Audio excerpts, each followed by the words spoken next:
Welcome to Common Language. This pod is a space to talk about everything that's going on in politics, the political landscape, and debates. The goal is to tie it back to real world common experiences and the impact that it's actually having in people's lives, as well as tying in some positivity about how we actually use policy, discussion, dialogue to find common ground and build a better, more kind world.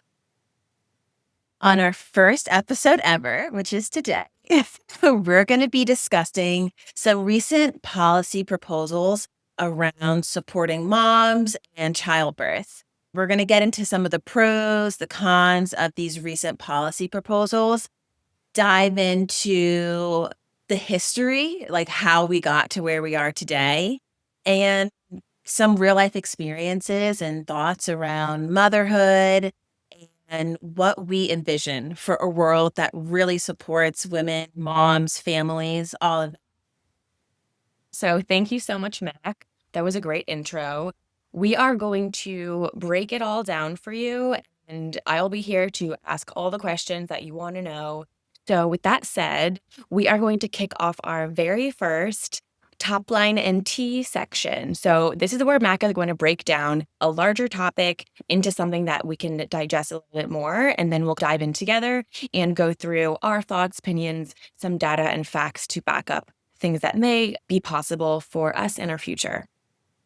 Yes, excited to give you guys the lay of the land, some top line items going on in Congress right now, and some little juicy inside scoops too. We love the juicy inside scoop. That probably the regular, news outlets may not be reporting right now. Congress and the administration are working to pass this huge bill. They are calling it the Big Beautiful Bill.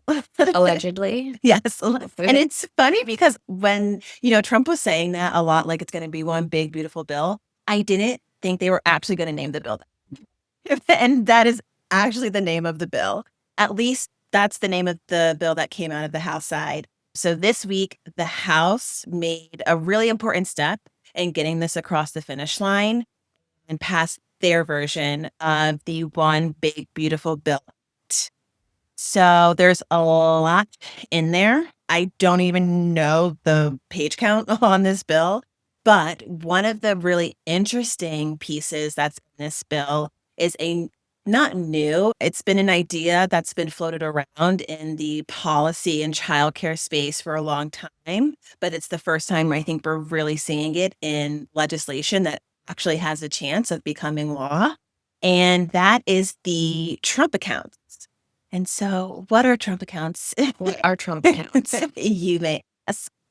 Essentially, they are savings accounts for babies. And the way that this account is being set up in the Big Beautiful Bill Act is that any baby born between January 1, 2025 until the end of 2028 will receive a one-time $1,000 payment from the federal government that goes into the savings account. And every year, family members, as well as employers or other third parties, can deposit $5,000 into this account. The government then invests this money. And so through compound interest, the idea is that it grows over time. And when the child becomes of age, they can withdraw from this account and use that for college, starting a business, buying a home. Sounds great. It sounds productive. Would love to know the fine print on this. Yes. So I would say that the fine print on this is that one, the bill has a long way to go. This is just the kind of beginning stages. The Senate now has to do their version of the bill, and then the House and Senate will have to kind of compromise, iron out differences between their versions of the bill before it's ready to go to Trump's desk for signature and become law. And the other kind of part of this too, like I said at the top, is this is one provision in a much bigger bill. And there's some what we call poison pills in this bill. So that includes things like cuts for Medicaid, cuts for anti-hunger programs like SNAP Okay. and other really critical, essential funding and programs, particularly for low income and children and families, like some changes around the child tax care credit that will make it harder to reach the families in the most need. Okay. I think it's important to note too, it's always going to be a scale, right? Like there's never going to be anything that's perfect regardless. One thing that's so important is just the need for bipartisanship because it never should be so skewed on one side or the other. The balance is important for everyone, but I do feel like when you talk about these Trump savings accounts, my first instinct is, okay, who does this really benefit? Because when you include the cuts to low-income community, when you're talking about Medicaid cuts, SNAP cuts, talk to me more about this $5,000 deposit. Who's depositing the money? Who's going to have $5,000 Right. to deposit into these accounts for their children? So I think coming at it from a holistic point of view, which is our whole goal, is to find that place where we can actually move the needle forward, not pushing it in either direction. And I feel like for me, as an average American who's invested in the health and prosperity of our nation and the health and prosperity of everyone to grow, what does that look like? What is this big, beautiful bill actually about? Who is it benefiting? And do we take those little good bits, but have to swallow those poison pills? Where is the balance? I think it'll be interesting to see, especially with this piece of legislation. Congress and the administration, they're using this special process called reconciliation. Mm. And essentially, what that means is that Republicans don't need to work with Democrats to pass this bill. They don't need a 2/3 majority in the Senate like they normally do to move legislation forward. So they have a lot of control and a lot of power right now. And so what's important is their constituents and people speaking up, going to them and saying, this will impact my family this way. This will impact my community this way. So more now than ever, we don't really have the Democrats and those members able to push back. Their voices are a little bit less important in this legislative vehicle, which makes our voices even more important in this process to reach out and advocate for our communities and for families. And I will say, we're pro peace here for sure. But I do think that our voices can be so powerful. It's up to everyone to really be able to speak out. But that all depends on what is the information that you're getting? How well do you understand the legislation passing through? We need to be able to understand the context at hand. All very important. And I think there's a lot going on in this bill, like we've been talking about, but for a little deeper dive, pulling out the Trump accounts and talking about childcare and moms and families is something that's important to us and something we want to dive a little bit deeper into today. So I'm excited to chat a little bit more about this baby bonus, this Trump account, some other things we've been seeing, hearing about, thinking about for ourselves. And like you said, what that looks like in real life. And I think we're not done talking about this bill. So we're going to deep dive today into the journey that it can bring into American families and American homes from the baby bonus perspective. And then definitely expect more from this. Mac, can you give us the update on when this is possibly going to get passed? Yes. So the House got their version out this past week. And so they stuck to their deadline of getting it out before Memorial Day weekend. Now the Senate has their turn. They are aiming to get this done by July 4th, but we're going to be tracking this over the next few weeks up until that July 4th timeframe and see what gets done and what makes it into the final bill. Amazing. Thank you so much. And we will definitely keep you guys posted. Now we'll dive a little deeper into all things moms and babies. Now that we have covered that first initial bit, Mac, I'd love for you to talk to us in the easiest digestible terms. Yeah, this is the product of a lot of promises that the Trump administration was making and policy proposals they were putting out there. In their first couple of months in office, they had talked about giving $5,000 to families who were having children. And this is what that has translated into. That was their goal, to try to incentivize childbirth and their attempt at supporting moms and families. We need to talk about birth rate in this country, why it needs to be incentivized.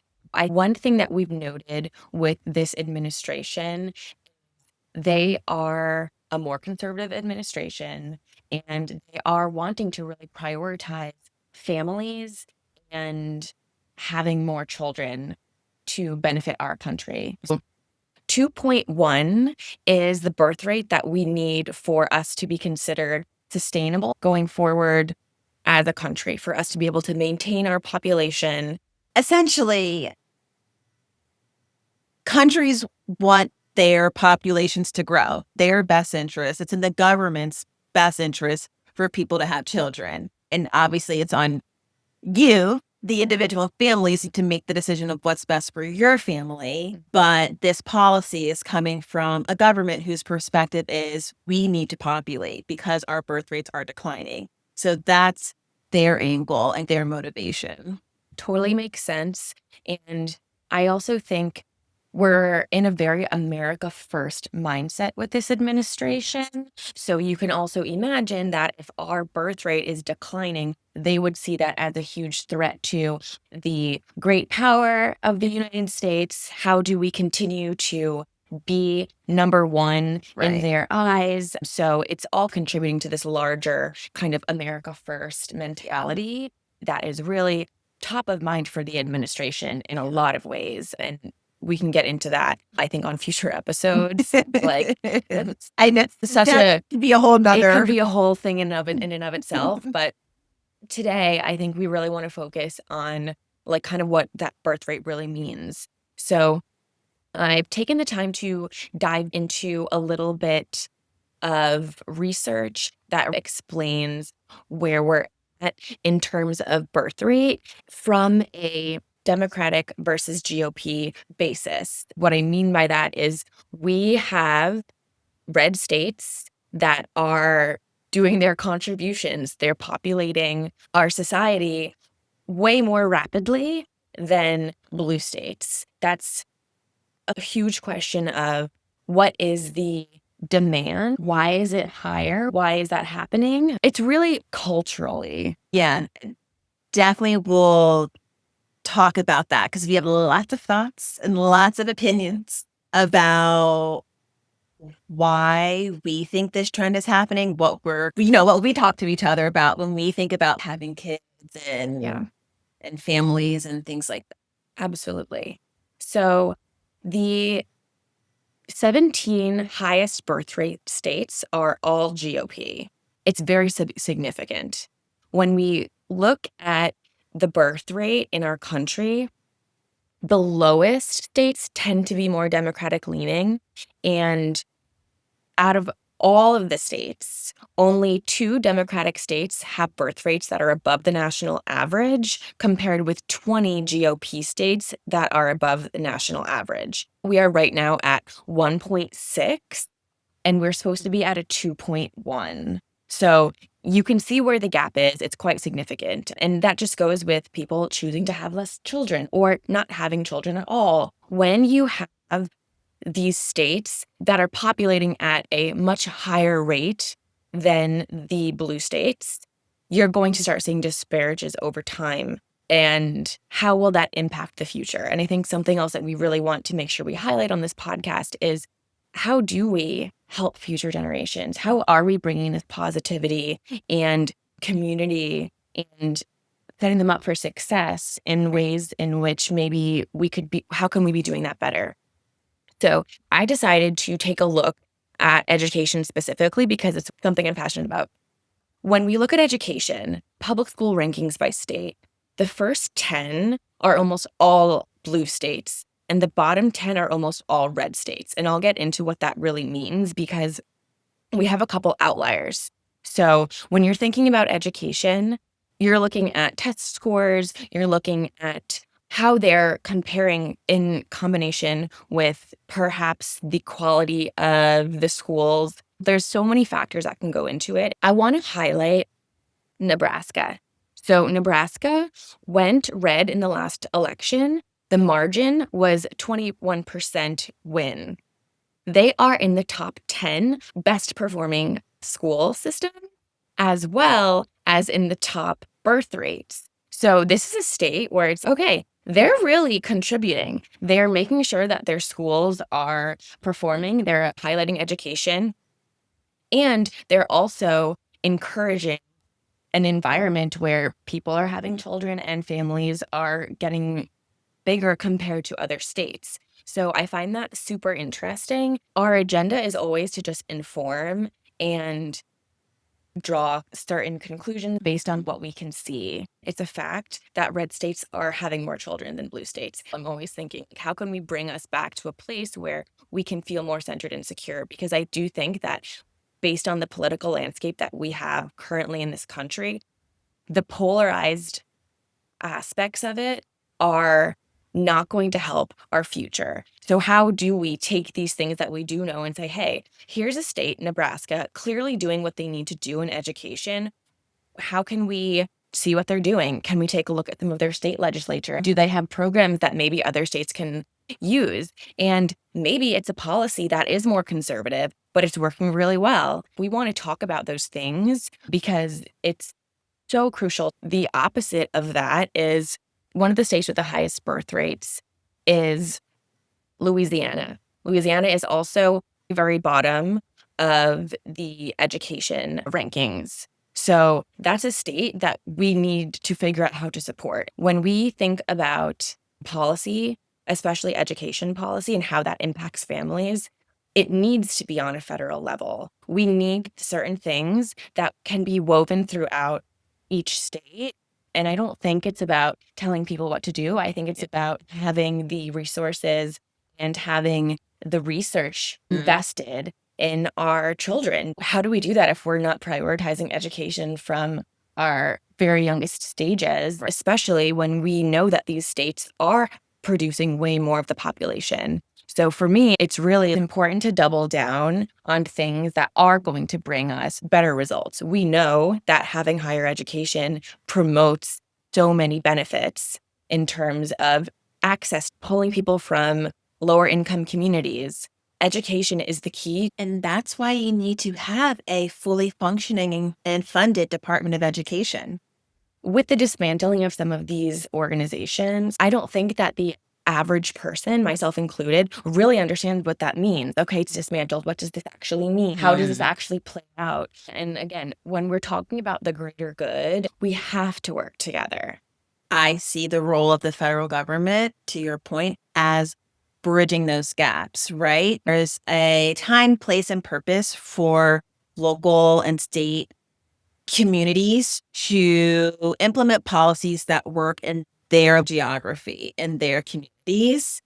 And it goes hand in hand with a federal government that bridges any gaps, that steps in and acts as that kind of center for resources, for capacity building, for research, for understanding what best practices are and disseminating that information in places that may not have those programs or access. So it's both. Absolutely. Another piece that we wanted to tie into this conversation was these changing trends we're seeing in terms of the average age to have children. So that first time mom data, because the CDC just came out with a new report showing that the average age for first time moms has gone up. So more than 2 decades ago, the average age for first time mothers was 24.9, so about 25 years old. And now the average age of a first time mom is 27.5 for the country. And it's actually interesting, like in certain areas, I think San Francisco was the area with the highest age for first time moms, and it was around like 31 or 32. And I know also DC was one of the ones on the higher end of the scale, as well as New York. So this is interesting because it really underscores the fact that people are delaying having kids or opting to not have kids at all and what that means for families and for society. It's just interesting to think about why we see this trend happening, right? Because, like we pointed out, 2 decades ago, the average age was 24.9. And we always talk about how our moms were around that age when they had us. My mom was 26 when she gave birth to me.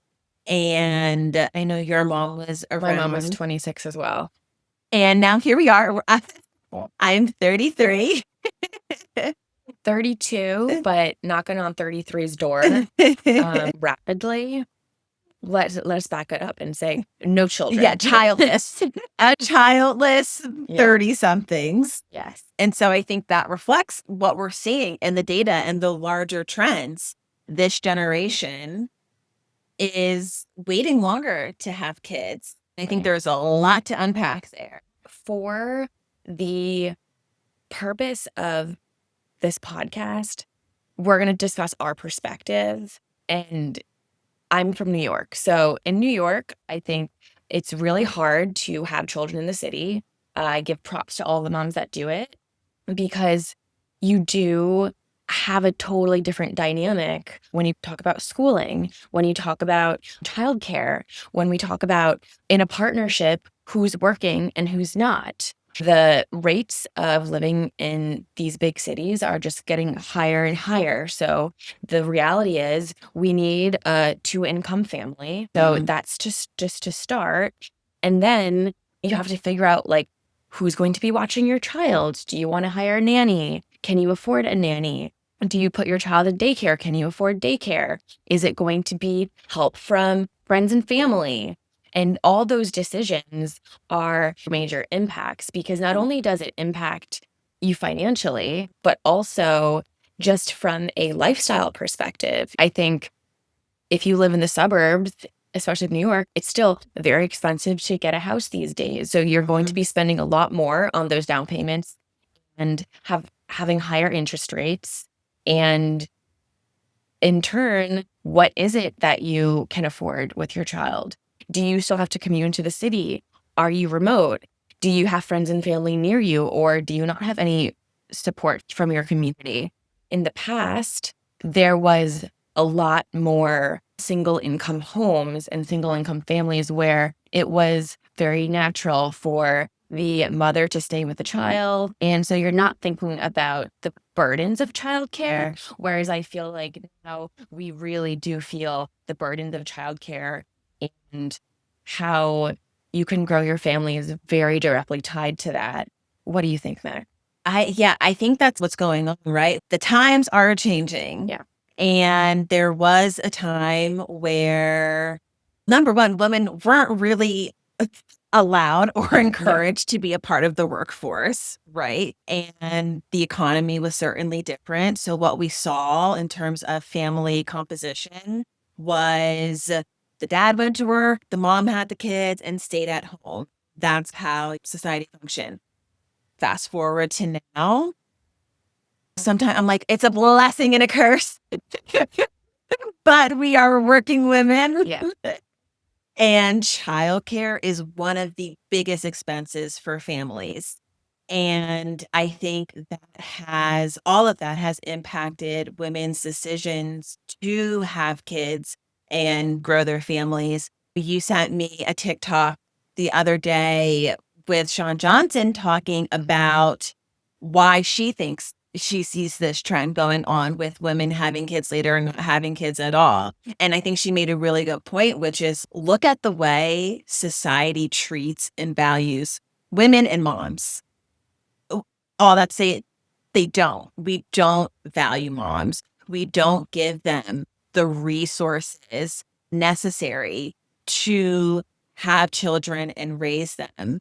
And I think now we're seeing that and we're like, we want no part of that. I don't want to be out here busting my butt at a 9 to 5 and then doing a lot of the domestic labor at home and being the parent that is bearing the child care burden the most. So it's maybe I just don't have kids, or I wait until I'm a little bit more established in my career, more financially secure to have kids. And so I think that's tying it back to our conversation around like policy and government, why it is important to have policies and laws that actually reflect how valuable mothers are in our society, the role that they play, and giving them those resources in terms of childcare and work-life balance to have kids and a family. Yeah.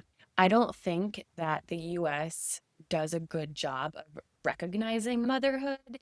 And a perfect example of that is the fact that we don't have standard maternity leave. Some women get no leave, and that's largely based on your education, what kind of job you can get based on that, and how that will play a larger role in your child's life. Will you be able to be there and mother and parent and be able to be hands-on? Or conversely, you can be highly educated and never have access to your child because you're simply too busy hustling and providing for them. So we're not creating a safe space for families to land. And I know that might be big words coming from two women with no children, but we're here to support the moms. We love the moms. We love babies. It's like, how do we make this easier for everyone? Because now, from where I sit, I have friends my age who've had to freeze their eggs because they are unsure as to what they want to do, but they want to be able to have options. I have, from my own experience, I'm not ready to close the door on having kids, but I'm also not in a position to have a child right now. So it's like, I'm going to be 33. 35 is considered a geriatric pregnancy. I will surely be in a geriatric pregnancy. And what does that mean for me, for my health, for the health of the baby? I know that rock star women have babies at all ages now, but it does still come in to, will IVF be needed? Because it's true, you lose eggs rapidly after 35, and that's just human facts. That's just the science of it. So when we talk about the birth rate declining, we're also climbing a mountain to even fix it, because we have people who are unable to have kids for whatever reason it may be, but maybe it doesn't mean that they don't want children. And conversely, it's a woman's choice if she doesn't want to have kids. And I think that's important too. I think for so long, society said you have to have kids. So women just had kids. Of course. And now we're evolving as a society too, and realizing, oh, you actually not less of a woman if you don't have kids. And that's an option too. And so like, to be clear, like we want to support the moms and the families that do exist, and also acknowledge that like you don't have to have kids, and that is like a meaningful life that you can lead if that's the path that you want to choose to. With all these things changing in terms of the like economy and women's role in society, I think there is still that pressure to have kids. And I feel myself feeling the tension of, I don't know if I want to have kids, because I look around and I see how society is built now and how hard it would be for me to have kids. But at the same time, it's something that's like important, and you just want to feel supported. And I just feel like in this society, like, as is, I'm not sure I would feel supported if I had a kid. And I feel like that's the biggest thing that holds me back. Sure. From the perspective of whether you want to have children, whether you don't want to have children, I also feel like we need to have space for the discussions of, okay, our birth rate is declining, but this also may just be a natural decline. It may just be in decline. Of course, we want to sustain in ways our population, but I also think that we have to understand that the world as we know it is changing faster than we can really understand. And that is almost the bigger takeaway. So now going back to policy, I just think that we need to create policy that's sustainable. So when we talk about these baby bonuses. It's okay, that's great, but how is this going to be realistic with the society that we have today, knowing that it's changing? Yeah. We're not going to go back to We're not going back. We're not. And I think that we need to understand that there is not going to be mom, dad, 2 babies. Right. That is not the model. Starter home Yeah, like you were model. saying. Our friends are lucky if they can buy a house now. We were saying that earlier. Like, what even is a starter home? Do people even have starter homes anymore? I don't think so, because I think that my parents' generation, by my mom's age, I would have had 3 children and been on my second house. Yeah. And we are not in that. It's a different world now. And I think at the end of the day, the bottom line is that policy and legislation laws have to reflect. So there needs to be comprehensive policy in place that supports women no matter what decision they make. There needs to be policy that supports unmarried women, childless women, married women with kids, married women without kids. All of that has to exist at the same time. And I think that is so true, but also the reality is we've never had policy that supports women. So we have to start by first acknowledging that women have not been supported in policy, because if they had, we actually may be in a different situation. 100%. If women were valued in the ways that motherhood is so important, and in the ways that women are needed. So I think that raises a good point about what does work, right? When we center women, what do we actually mean by that? What does that actually look like? Right, because we can sit here all day and say women are represented, but I think it's really important to give concrete examples of what we mean and what's possible, and what's really happening. This is not all doom and gloom. Right. We do have some real life examples that can hopefully pave the way for future policy, kind of expanding, leveraging what's going on. And I think it's so interesting, like the 2 examples that we thought of, and I just realized this too, are women-led companies. Yeah.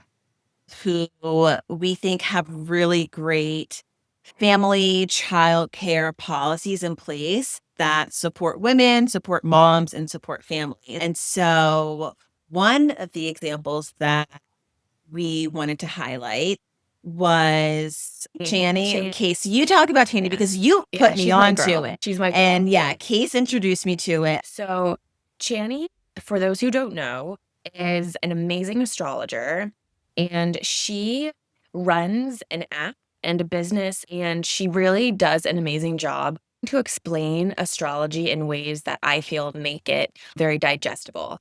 And because of her success, she is someone who's able to really build a company that benefits everyone.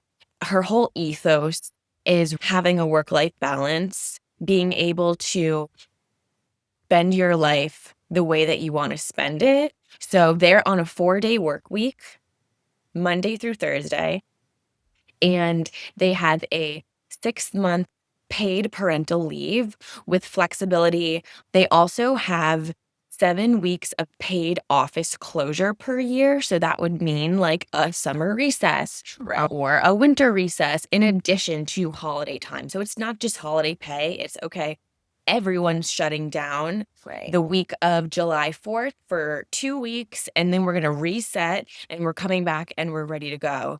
And I think burnout is incredibly real. I think that the expectations from specifically American companies or the American working culture is very demanding. And that can take a toll on your mental health. That can take a toll on your physical ability to really even live a good and happy life. Yeah. And it's just really important to make sure that this is something that's valued. And so for Channy, just plugging her because she's so amazing.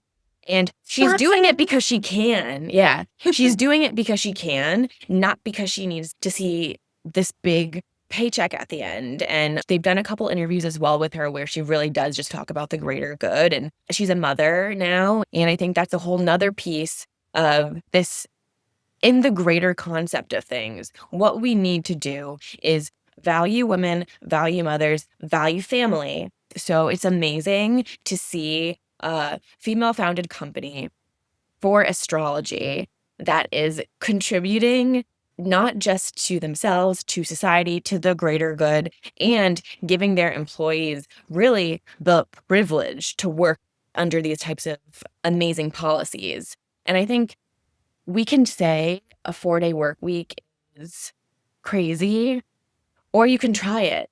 And I do think that there is something to breaking down systems that we need to be doing right now to figure out what's next, because we're not going back. And we need to build a different foundation that can support a growing population, that can support mental health. We know better now.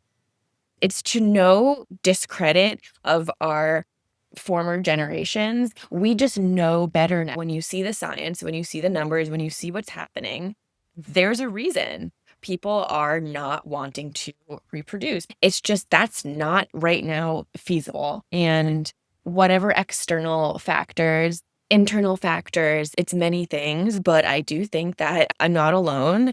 And there's been a cultural shift, and we need to recognize that shift and make conscious, positive choices and positive decisions that benefit everyone. And that's my rant. Passing it off to Mac to talk about cakes. Yes. So another company that is doing a phenomenal job and paving the way for better policy is Cake's Body. And they recently announced that they are going to be covering childcare costs for their employees for kids up until age 6. So this will include up to a $36,000 stipend. Amazing. For moms at their company for children under 6. They estimate that this program will cost them about $500,000 in the first year, and it will break down into about $3,000 per month. I think, again, this is such an amazing program because similarly, they feel as like this is an investment in their employees, and it also benefits their company, which benefits the economy. That's what we're saying. Like when you actually center like policy decisions and think about women in them, it's going to have a return on your investment. And so I really love that idea. And I'm really happy to see some employers, and particularly, like we said, some women-led companies doing this incredible work. But at the end of the day, too, like we said, also have to bring it back to like policy and legislation. And so these companies are doing great things, but there's still a need for federal legislation and policy that supports moms when they're in the workplace and have children. So the bottom line is that today there is no guaranteed pay for moms in the workplace when they have kids. It does not exist. The biggest, most comprehensive policy that we have in place is the Family and Medical Leave Act. Most people know that as FMLA. And what that does is it guarantees unpaid but secure job when you have kids. There are a handful of states that have state legislation that provides paid leave when you have kids, but at the federal level, you are not guaranteed pay when you have a kid. You're guaranteed to keep your job. Like you can leave, but you're not going to get paid for that time. So again, it begs the question, who can afford to do that? Who can afford to go without pay for 12 weeks when they have a kid? But these companies are showing that there are ways to improve upon that policy. And so there is legislation called the Family Act. And what that does is it ensures pay for those 12 weeks. It guarantees that when you take those 12 weeks, and this is for whether you give birth or have other caregiving needs in terms of family responsibilities, but 12 weeks of paid time. So I think policies like that are really important to ensure that all moms, no matter where you're working, because not everyone gets the opportunity to work at these kinds of companies. So we want to make sure that particularly people who are making the lowest wages in our country still have access to paid leave when they have kids. And that's what the Family Act would do. And so that's our North Star Yeah. and something I hope becomes law one day. Yeah. I don't want to be a Debbie Downer, but I do want to say I feel that like that is still bare minimum. And I think that highlights just how low we really are. So to anyone questioning why our birth rate is so low, this is why we're scraping the bottom of the barrel for a policy that should be A no-brainer. no-brainer. It's common sense. But to that effect, we still want it. So let's go. Do your job, Congress. So I think to bring this back to where we started at the top, this policy proposal, this baby savings account proposal, and this bill has a long way to go. I think it's just one of many pieces. Yes. But what's important to us and what we want to continue to dive into as this piece of legislation moves along in Congress is dissecting who's going to benefit the most from this and who's going to be hit the hardest from it. Yes, definitely. We're for the people. We're for the people. Okay, everyone, before we wrap up, we'd love to express our gratitude to all of our listeners. We truly appreciate your support, and we wish you guys all positivity and connection within your own communities. Really, it's our mission and our goal to find more common ground between all of us, and we're so glad that you are here for the ride. Yes. Thank you all for joining in and listening. We just want to let you know that for your convenience, you will find our research, our sources, and contact information in the show notes. We want to remind everyone that anything that is not sourced is just our own opinion and our own ideas. But we really hoped you enjoyed this episode as much as we did. And we're excited to see what this journey brings. So excited. If you have any questions, please check out our contact information. We'd love to hear from you. And that's all. Bye for now. Sending love all. Bye.